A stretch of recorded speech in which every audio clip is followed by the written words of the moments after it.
நான் எல்லாருக்கும் சொல்றேன், வாப்பவை கண்ணியப்படுத்துவோம். நான் படிச்சத்துல நல்ல ஒரு பாடம் படிச்சேன்.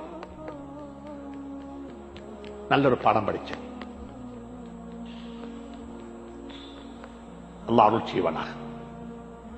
ஒரு வாப்பா நல்லா செலவழிச்சாரு பிள்ளைகளுக்கு. மகனுக்கு செலவழிச்சு மகன் நல்லா படிச்சு மாஷாஅல்லா நல்ல இடத்துல நல்ல ஒரு ஜாப் செய்யறான். இப்ப மகன் நல்ல மகன். இந்த மகன் உங்களை மாதிரி நல்ல ஒரு புள்ள சம்பாதிச்சு முதலாவது சம்பளம் வாங்கின மகன். முதலாவது சம்பளம் வாங்கிக் கொண்டு வந்து உம்மாட்ட போய் கொண்டே கொடுத்தான் சம்பளத்தை. உம்மா, இந்த சம்பளத்தை வாப்பாட்ட கொடுத்துருமான்னு சொல்லி. யார்கிட்ட? உம்மாக்கு கோபம் வந்துட்டது. அட நீயே கொண்டு போய் கொடு, நான் கொடுக்கணுமா? இவ்வளவு நாளும் அவர்களுக்கு வாங்கல அவனுக்கு இப்ப கொடுக்கிறதா யாரு கேட்டா? உம்மா சிரிச்சு கொண்டே சொன்னான், உம்மா நான் சொல்றத செய்யும்மா, கொண்டேட்டு கொடுத்துடும்மா வாப்பாட்ட. உம்மாக்கு இன்னும் மாத்திரம் வந்துச்சு.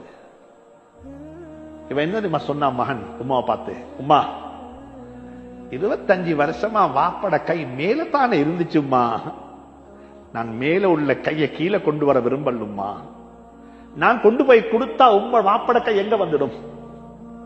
கீழே வந்துடும். வாப்பட கை மேலே இருக்கட்டுமே. ஏன் வாப்பட கையை நான் கீழே வச்சு பார்க்க விரும்பலும்மா. எல்லாருக்கும் சொல்லித்தாரேன், வாப்பா உம்மாக்கு என்ன சரி கொடுக்கணுமா ஹதியா உண்டு, கையில கொடுக்க வானம் வச்சிட்டு வாங்க, போயிட்டு வச்சிட்டு வாங்க, எடுத்துக்கொள்ளட்டும்.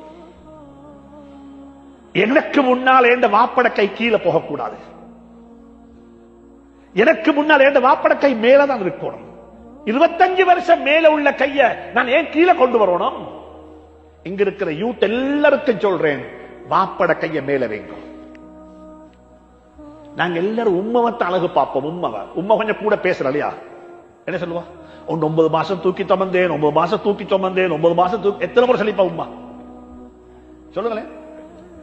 வாப்ப ஒரு நாளுமே சொல்றல. என்ன வாப்ப பவுண்டேஷன். இந்த பள்ளியில கலர் பண்றது, பெயிண்ட் பண்றது, கலர் வாஷ் பண்றது, டெக்கரேட் பண்றது எல்லாம் எதுக்கு? சொஹருக்கு தானே. அது விளங்குற உம்ம மாதிரி பவுண்டேஷன் விளங்குறல ஒருத்தருக்கும். பவுண்டேஷன் விளங்குறல. அல்லாஹ் அருள் செய்வானா. சரி, ஜஸாக்குமுல்லாஹு கைர்.